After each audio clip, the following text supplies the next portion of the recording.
Bismillahirrahmanirrahim. Assalamualaikum warahmatullahi wabarakatuh.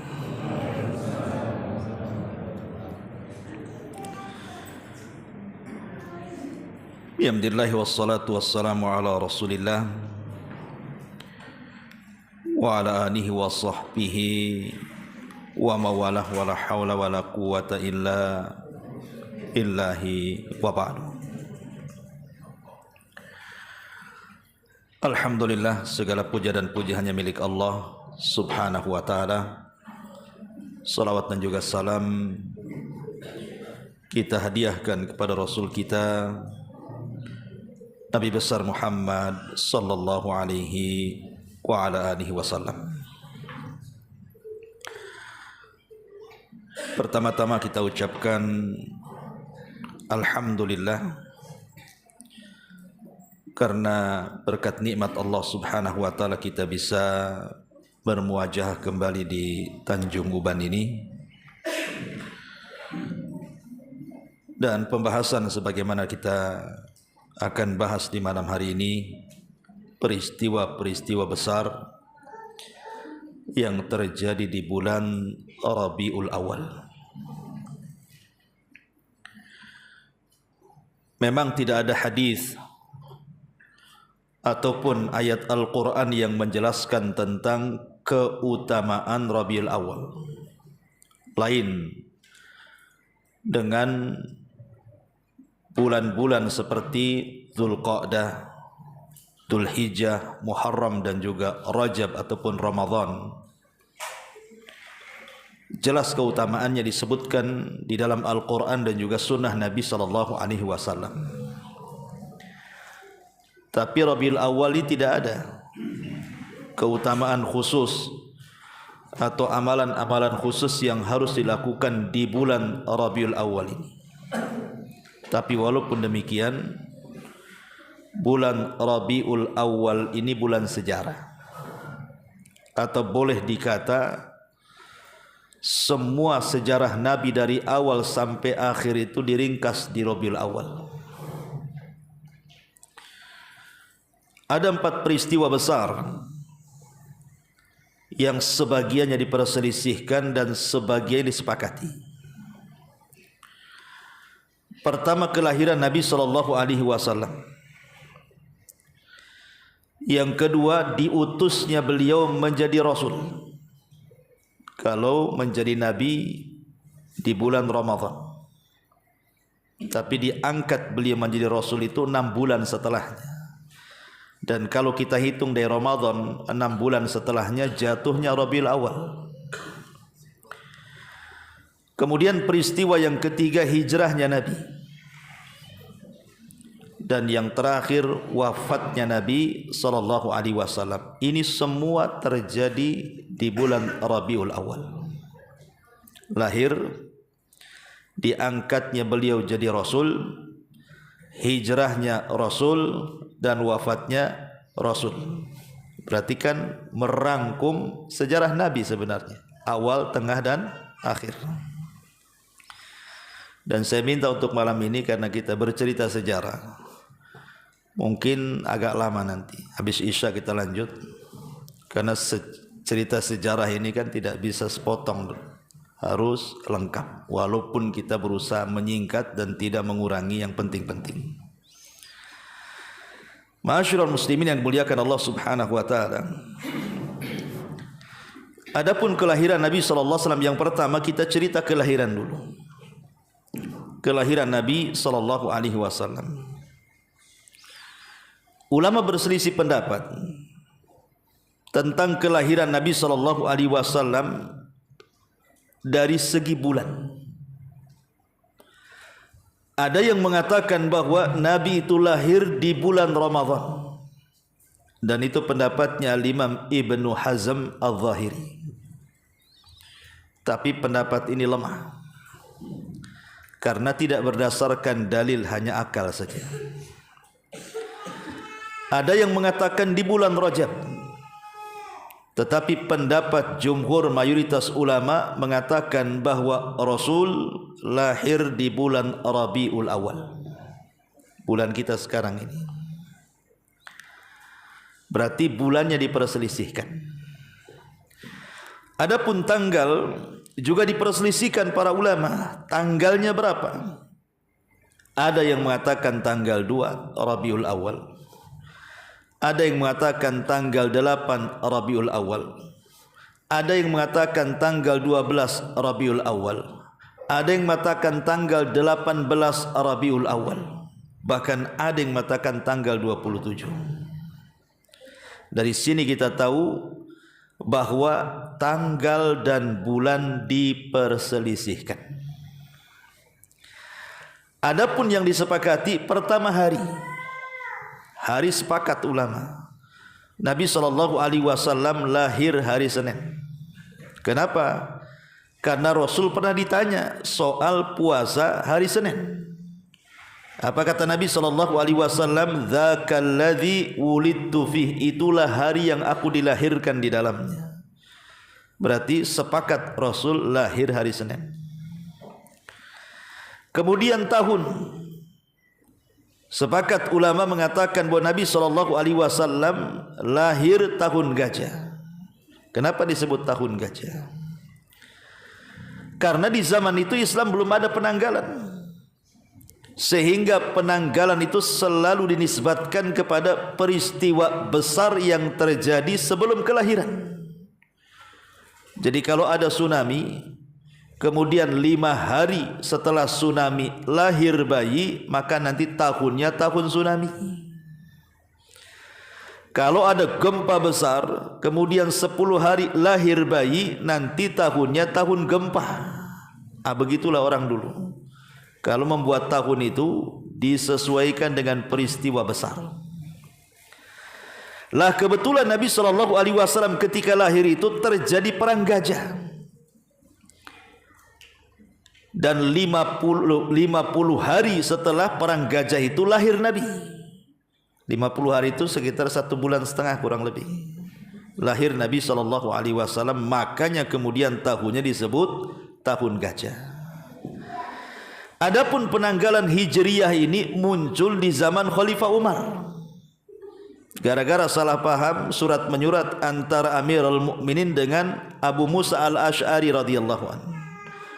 Akhirnya kemudian disepakati dibuatlah penanggalan pertama Hijriyah, sehingga menggunakan 1 Hijriyah, 2 Hijriyah, dan begitu seterusnya. Itu terjadi di zaman Umar, Khalifah kedua. Di zaman Nabi Abu Bakar belum ada penanggalan.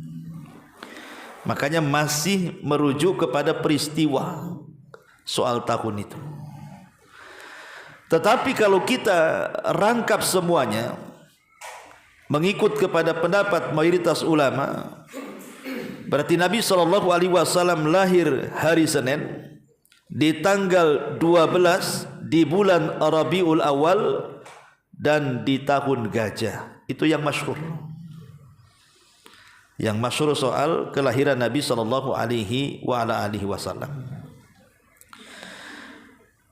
Banyak hadis-hadis yang lemah, bahkan sampai kepada tingkat maudhu, palsu. Ketika bicara soal keanehan-keanehan yang terjadi saat Nabi SAW lahir. Contoh umpamanya, kita sering mendengar bahwa Nabi SAW saat lahir itu tiang-tiang balkon, 14 tiang balkon yang berada di Persia, di kerajaan Persia, tumbang. Atau ketika Nabi SAW lahir, tiba-tiba api yang biasa disembah oleh orang-orang Majusi itu padam. Pernah dengar? Ini ya. Ataupun ketika Nabi SAW lahir, tiba-tiba posisinya sujud dan tangannya seolah-olah mentauhidkan Allah seperti ini. Asy-Syaikh Albani rahimahullahu taala mengatakan semua riwayat-riwayat tentang keanehan atau irhasat saat kelahiran Nabi itu kebanyakannya lemah. Tetapi tidak semua lemah. Ada 3 peristiwa yang memang disahihkan oleh para ulama. Yang pertama, hadisatul fil, peristiwa perang gajah. Ini jelas sahih karena Al-Quran yang mengatakan, alam tara kaifa fa'ala rabbuka bi ashabil fil alam yaj'al kaidahum fi tadlil wa arsala alaihim tayran ababil tarmihim bihijaratin min sijil faja'alahum ka'asfi ma'kul. Suratul Fil ini meringkas peristiwa perang gajah. Lah perang gajah sendiri sebenarnya dahulu di Yaman itu ada satu kerajaan namanya Najran. Najran itu rajanya namanya Dzu-Nuwas. Najran ini mayoritas Nasrani, sementara Dzu-Nuwas ini orang Yahudi. Jadi rajanya Yahudi, tapi mayoritas rakyatnya Nasrani. Sehingga raja ini berusaha menindas rakyatnya orang-orang Nasrani, suruh masuk Yahudi. Dan raja ini sama dengan Namrud dan Fir'aun mengaku Tuhan, karena punya tukang sihir yang membuat keanehan-keanehan supaya orang-orang yakin dia Tuhan. Akhirnya terjadilah sebuah peristiwa pembakaran kepada orang-orang yang beriman. Kata Imam Ibnu Katsir sebanyak 20.000 dibakar hidup-hidup oleh Dzu-Nuwas ini, yang kemudian kisahnya disingkat dalam Al-Quran suratul Buruj yang disebut dengan Ashabul Ukhdud namanya. Kisah Ashabul Ukhdud ma'ruf. Lah Allah takdirkan kemudian dari orang-orang yang beriman yang dibakar hidup-hidup oleh Raja Dzu-Nuwas ini ada yang lari satu, kemudian melapor ke Syam, karena ketika itu negara Syam ini dikuasai Nasrani, Romawi. Marahlah Raja Romawi. Bagaimanapun kayak kita lah di sini orang Islam, saudara kita kaum muslimin di Palestina dibantai, marah juga kan begitu. Sama juga orang-orang Syam, orang-orang Romawi, ketika saudara-saudara mereka di Yaman dibantai, marah dia. Tetapi karena jaraknya terlalu jauh, akhirnya Raja Romawi ini mengirim surat ke Raja Ethiopia yang ada di Habasyah, karena yang dekat dengan Yaman itu ya Najasyi, agar diselesaikan masalah orang-orang Nasrani yang dibantai di Yaman itu. Akhirnya kemudian Najasyi mengirim 2 pasukan besar dipimpin 2 jenderal. Yang pertama namanya Riyadh dan yang kedua namanya Abroha. Muncul nama Abroha di sini. Jadi Najasyi itu ngirim 2 jenderal ini. Diutuslah pasukan besar, disuruh nyerang Najran, dan berhasil. Akhirnya kemudian Dzu-Nuwas pun terbunuh dalam peperangan itu. Akhirnya Yaman dikuasai oleh orang-orang Habasyah, orang-orang Ethiopia. Lah ambisi si Abroha ini kuat. Dia tidak mau Riyadh jadi raja. Akhirnya dibunuhlah Riyadh oleh Abroha ini. Maka resmilah Abroha menjadi pemimpin Yaman di bawah kekuasaan Persia, di bawah kekuasaan Habasyah, Ethiopia. Lah karena Abroha ini tidak paham bahasa Arab, memang bukan orang Arab, dia kan orang Afrika, orang Ethiopia kulit hitam. Ya, jadi enggak paham dengan kebiasaan orang-orang Yaman yang merupakan asli Arab. Yaman kan asli Arab. Ya, karena nabi-nabi Arab diutus di Yaman. Nabi Hud diutus di Yaman, Nabi Soleh diutus di Yaman. Asli Arab itu ya Yaman itulah. Sehingga Abroha ini tidak paham kebiasaan orang-orang Arab yang ketika itu masih mengagungkan Ka'bah yang merupakan peninggalan Nabi Ibrahim alaihissalam. Walaupun di atas kejahiliahan mereka, tetapi mereka masih mengagungkan Ka'bah.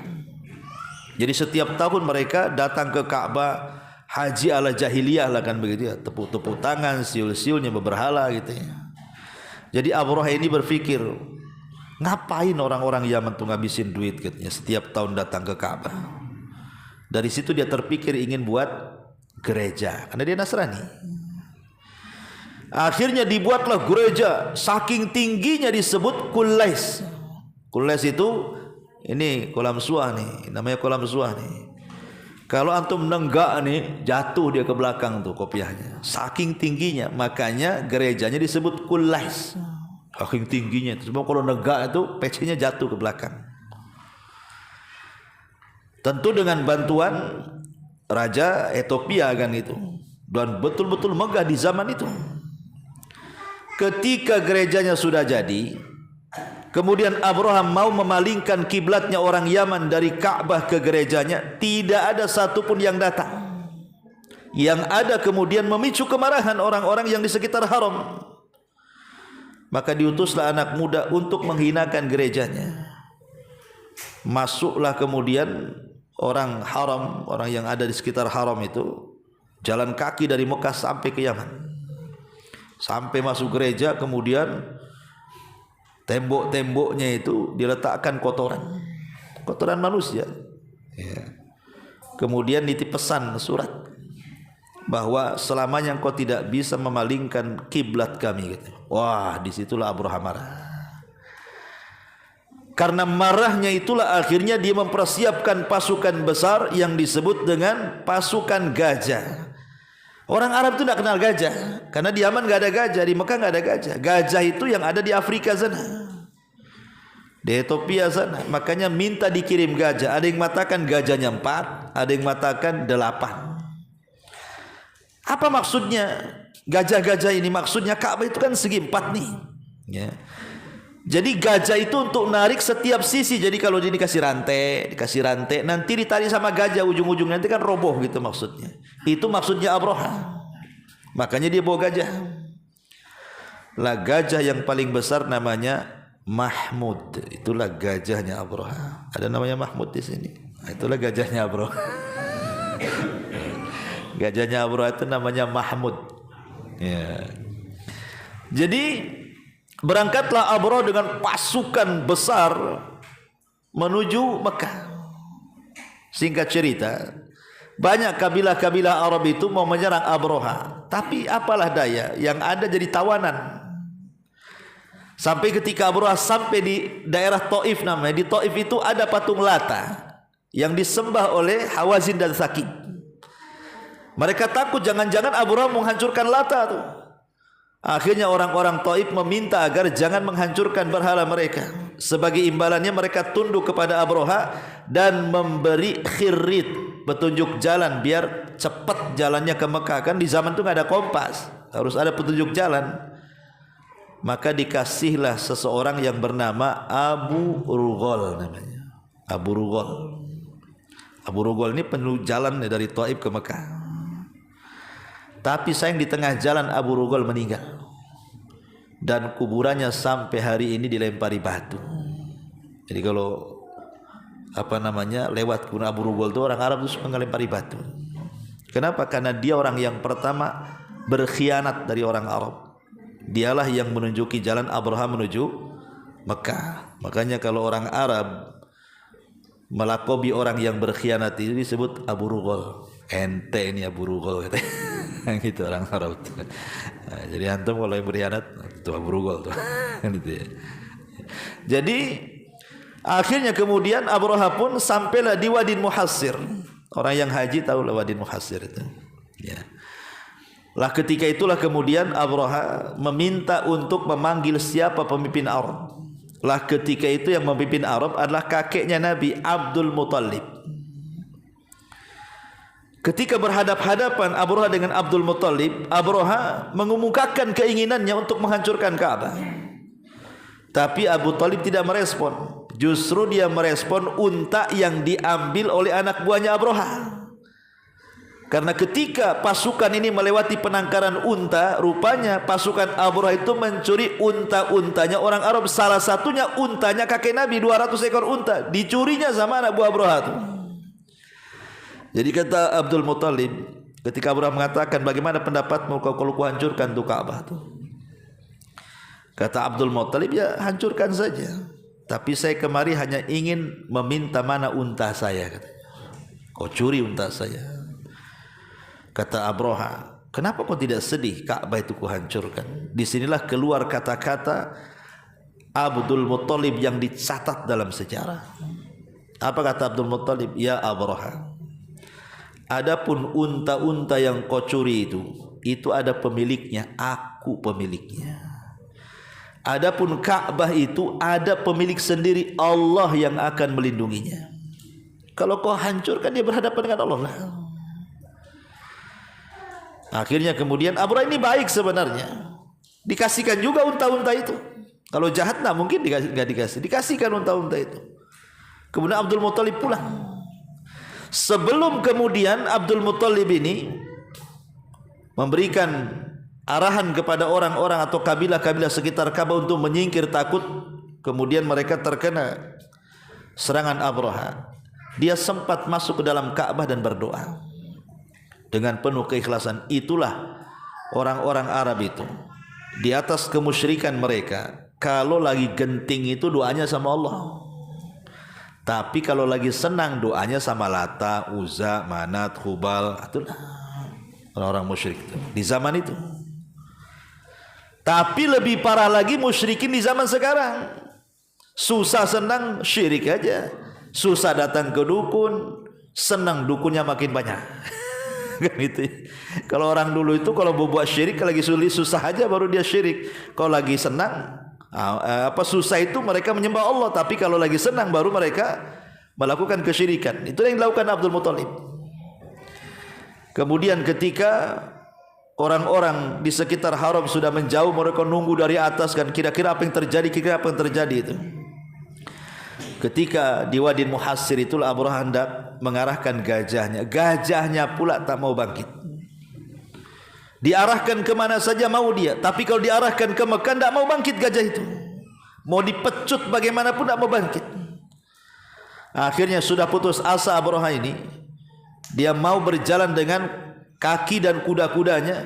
Tiba-tiba langit gelap, rupanya langit itu sudah dipenuhi dengan burung-burung laut yang disebut dengan ababil. Lah terjadilah di sini penyerangan burung ababil sehingga tidak ada satupun yang selamat termasuk Abraha mati. Setelah peristiwa ini 50 hari setelahnya lahirlah Nabi kita Muhammad sallallahu alaihi wasallam. Nah, inilah peristiwa yang pertama, irhasatnya namanya. Peristiwa yang kedua, munculnya bintang Ahmad. Bintang ini tidak diketahui kecuali orang Yahudi. Yang tahu hanya orang Yahudi saja. Kenapa orang-orang Yahudi itu banyak di kota Madinah? Di zaman itu disebut Yathrib. Karena ketika terjadi peperangan dahsyat di Syam, maka kemudian mereka mengalami kekalahan. Akhirnya mereka pun kemudian kemana-mana minta suaka. Lah salah satunya datang ke kota Madinah atau Yathrib. Bukan tidak ada alasan, ada alasannya karena menurut padri dan pendeta mereka, disitulah kelak akan muncul Nabi akhir zaman yang akan membawa kemenangan bagi mereka. Makanya kemudian banyak orang Yahudi itu yang kemudian hijrah dari Syam ke Yathrib, ke Madinah. Ada sekitar 10 kabilah Yahudi, tetapi yang paling besar hanya 3. Pertama Bani Kunaiko, yang kedua Bani Nadir, dan yang ketiga Bani Quraidah. Itu yang paling besar. Ada juga Yahudi Khaybar yang mencar di mana-mana dengan alasan apa? Menunggu kelahiran Nabi. Dan mereka sudah lama beratus-ratus tahun, artinya sudah bergenerasi di situ. Tetapi sebelum orang tua mereka meninggal, mereka menceritakan kepada anaknya. Nanti anak ini sudah besar meninggal, diceritakan lagi ke anaknya lagi. Jadi turun temurun tuh. Sehingga mereka mengenali Nabi yang akan lahir itu lebih dibandingkan mengenali anak-anak mereka sendiri. Ya'rifunahu kama ya'rifuna abnahum. Mereka mengenal Nabi yang akan muncul itu melebihi anak-anak mereka sendiri. Tiba-tiba satu malam, para padri, para pendeta Yahudi ini dikagetkan dengan munculnya bintang Ahmad. Dan itu tidak ada yang tahu kecuali orang Yahudi saja. Karena mereka membaca kitab masalahnya, kitab Taurat kan itu ya. Kalau muncul bintang itu berarti disitulah Nabi itu lahir. Jadi saat muncul bintang itu, para pembesar Yahudi ini mengumpulkan semua orang Yahudi di kota Yathrib. Kira-kira ada ndak wanita Yahudi yang melahirkan malam itu? Maka semua kabilah-kabilah Yahudi heboh gara-gara munculnya bintang Ahmad itu.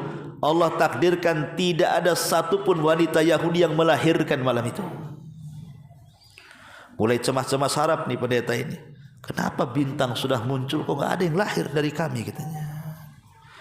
Akhirnya mereka coba mencari informasi, mengutus orang ke Mekah. Ada enggak orang-orang Yahudi yang tinggal di sana yang istrinya melahirkan? Tidak ada juga. Tiba-tiba mereka dikejutkan bahwa malam itu ada yang lahir, tapi bukan orang Bani Israel, bukan orang Yahudi, tapi orang Arab. Siapa? Aminah,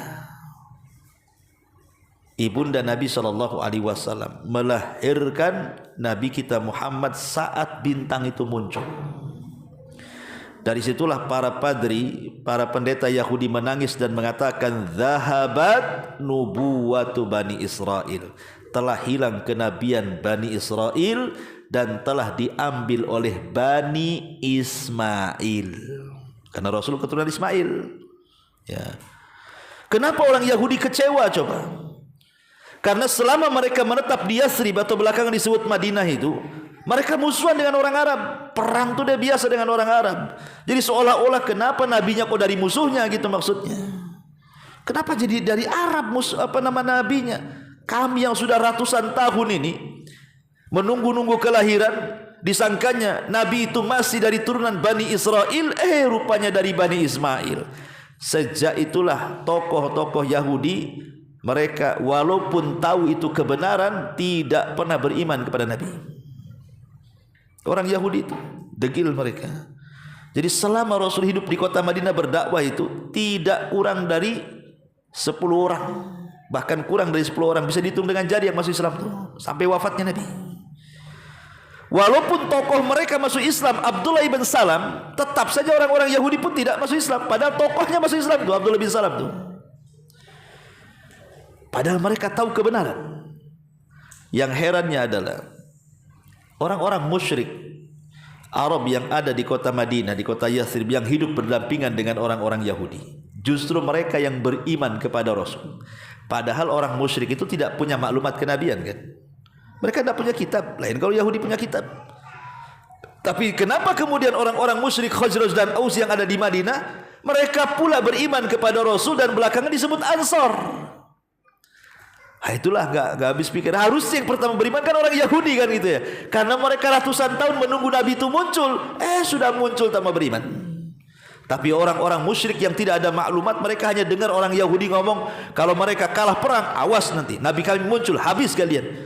Jadi orang-orang musyrik ini, mereka dapat maklumat kenabian itu dari sesumbar orang-orang Yahudi.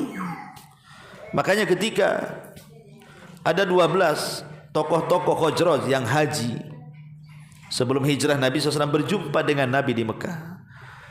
Kemudian mereka mendengar bahwa ada orang yang ngaku Nabi di Mekah. Jadi orang-orang Ansor ini, yang belakangan jadi Ansor dari kalangan Khazraj ini, mengatakan, jangan-jangan ini orang yang disebut-sebut Yahudi itu. Kalau begitu kita beriman dulu sebelum orang Yahudi beriman. Maka dari situlah permulaan Ansor, 12 orang itu. Ya. Setelah hijrah Rasul, barulah kemudian kabilah Khazraj dan Aus semua masuk Islam dan semua menjadi Ansor Nabi SAW. Ini yang kedua, munculnya bintang Ahmad. Ya. Kemudian yang ketiga, saat Aminah ibunda Nabi melahirkan, muncul cahaya. Yang cahaya ini kemudian menerangi istana-istana yang ada di Syam. Ya, ingat, di zaman itu negara yang paling kuat hanya 2, Persia dan Romawi. Itu negara didaya. Lah cahaya itu menyinari 2 negara ini. Ya. Makanya ketika Halimah Sa'diyah ketakutan, ketika anaknya bercerita bahwa saudara sesusuannya, maksudnya Rasul SAW di usia 4 bulan itu, tiba-tiba ditangkap 2 malaikat, dibelah dadanya. kemudian diambil jantungnya, kemudian dicuci dengan air zam-zam di bejana emas, kemudian dimasukkan lagi, dijahit lagi. Jadi saudara sesuannya itu, anak Halimah nampak gitu, diceritakan sama ibunya, takut akhirnya. Makanya Rasul akhirnya dikembalikan lagi ke ibunya di usia 6 tahun karena ada peristiwa ini. Tapi kemudian justru ketika diceritakan Halimah, Aminah malah tersenyum dan mengatakan, kamu jangan khawatir, anakku ini memang ada keanehan, sebab ketika aku lahir muncul cahaya katanya yang menerangi istana-istana yang ada di Syam sana katanya. Lah ini sahih riwayatnya, ya, yang 3 peristiwa ini. Tetapi yang lain itu masih diperselisihkan, diteliti. Ada yang lemah, ada yang sampai tingkat maudhu riwayatnya. Ini keanehan-keanehan atau disebut dengan irhasat sebelum dan ketika lahirnya Nabi SAW. Ma'asyiral muslimin yang dimuliakan Allah Subhanahu wa taala, kita tahu bahwa Nabi SAW lahir tahun 570 Masehi, karena belum ada Hijriah kan. Lahir pada tahun 571 Masehi. Nabi SAW lahir, dan perang gajah pun terjadi tahun itu juga, 571 Masehi. Lah ketika Nabi SAW itu lahir, kita tahu bahwa Nabi SAW terlahir yatim. Dan itu diisyaratkan dalam Al-Quran, wa wajadaka yatiman fa'awa. Dan Allah mendapati engkau wahai Muhammad dalam kondisi yatim, kemudian Allah lah yang menjaganya. Dan seyatim-yatim, anak yatim itu ketika dia lahir ayahnya sudah meninggal. Artinya saat di kandungan ibunya ayahnya meninggal. Itulah Nabi. Nabi itu usia kandungannya 6 bulan. Aminah itu. Kemudian Abdullah meninggal. Lah Abdullah meninggal itu masih muda. Ketika dia kemudian berniaga ke Syam, kemudian mampir di Madinah, Allah takdirkan karena Madinah di zaman itu kan banyak wabah, ya. Lah karena banyak wabah itulah kemudian Abdullah terkena wabah Yathrib.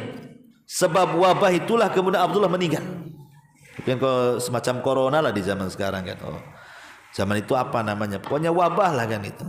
Itulah penyebab kematian Abdullah. Kemudian dikubur di kota Madinah.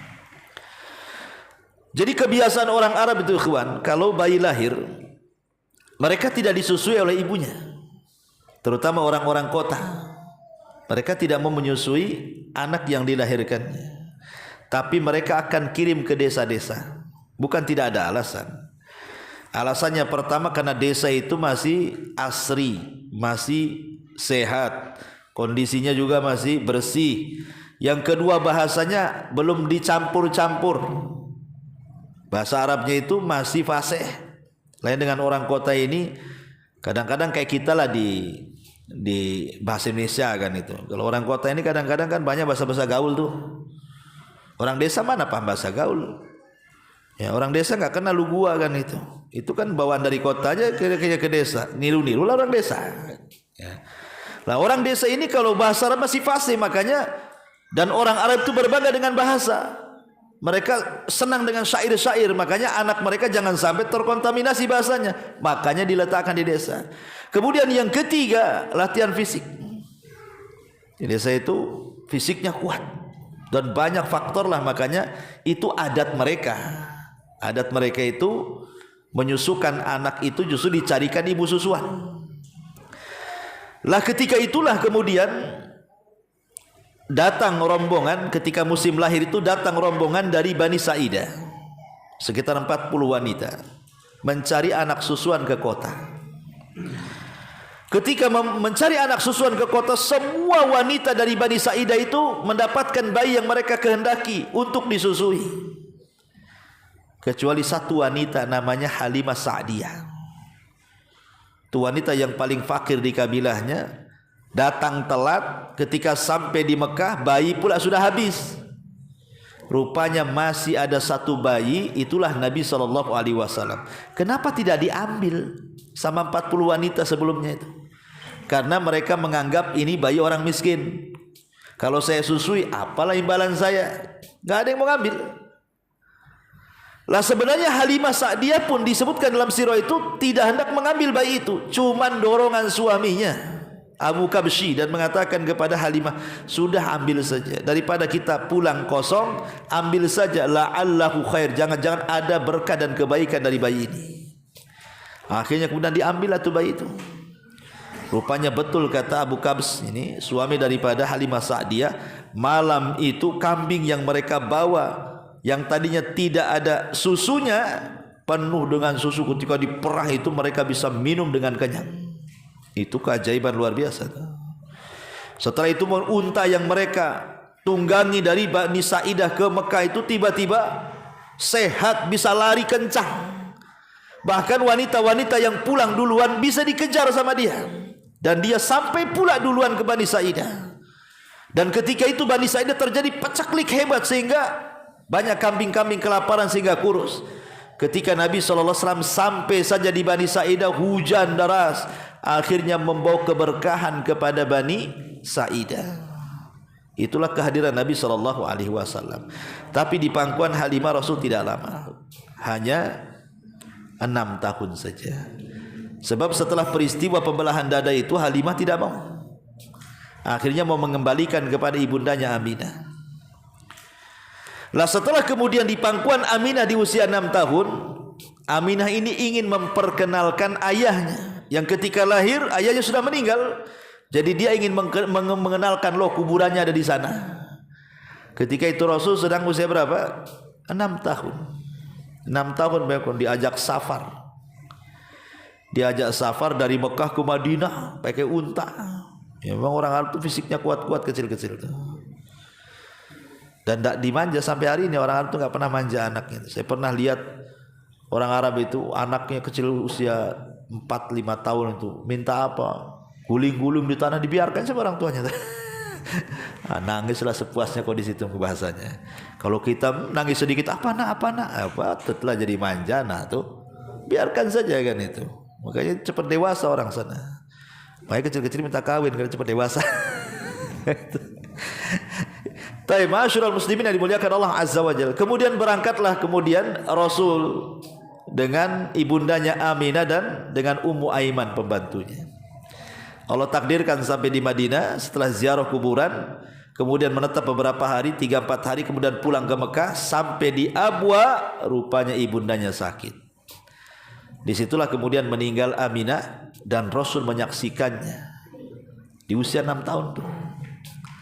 Akhirnya dikuburkan di Abwa. Kemudian Ummu Aiman membawa Nabi kecil menuju Mekah dan diserahkan kepada kakeknya Abdul Muthalib. Lah Abdul Muthalib ini sayang dengan Rasul, tapi sayang cuma 2 tahun saja. Karena antum tahulah kakek ke cucu kan, gimana sayangnya seorang kakek ke cucu tuh beda daripada sayangnya ayah ke anak. Kalau udah kakek sama cucu tuh luar biasa. Sesat-sesat cucu tuh dibuat sama kakek itu, saking sayangnya kan. Apapun dituruti kalau sudah nanti antum merasakan udah jadi kakek, kan antum belum kakek. Nanti antum jadi kakek nanti. Ya. Gimana sama cucu itu sayang luar biasa. Lah Abdul Muthalib itu sangat sayang melebihi anak-anaknya. Sampai Rasul itu kalau duduk di tempat singgasana dia, dipermadaninya dia, padahal dia seorang raja, itu sama paman-pamannya diusir-usir, jangan duduk di situ, itu duduk tempat raja. Kata Abdul Muthalib, biarkan, fa innalahu sya'nun fil mustaqbal, karena anak ini punya perkara besar nanti di masa depan. Jadi sudah punya firasat Abdul Muthalib itu. Tapi sayang cuma 2 tahun kemudian meninggal. Sebelum meninggal dia berpesan kepada Abu Talib. Kenapa pesannya kepada Abu Talib? Karena antara Abu Talib dengan ayahanda Rasul Abdullah itu satu kandung, satu ibu satu bapak. Karena Abdul Muthalib itu banyak istrinya. Kan Nabi SAW punya paman banyak. Ya, ada yang satu ibu, satu ayah, ada yang beda ibu. Lah yang satu ibu satu ayah itu Abu Talib dan Abdullah, ayahanda Nabi SAW. Makanya Abdul Muthalib tidak menyerahkan Rasul kepada yang lainnya, tetapi kepada Abu Talib yang merupakan sekandung bapaknya. Padahal kondisinya Abu Talib itu sangat miskin ketika itu. Beda dengan Hamzah yang kaya, beda dengan Abu Lahab yang kaya gitu ya. Tapi dititipkan kepada Siapa? Abu Talib. Ini sudah peliut-peliut kan. Insyaallah kita lanjutkan nanti ba'da Isya.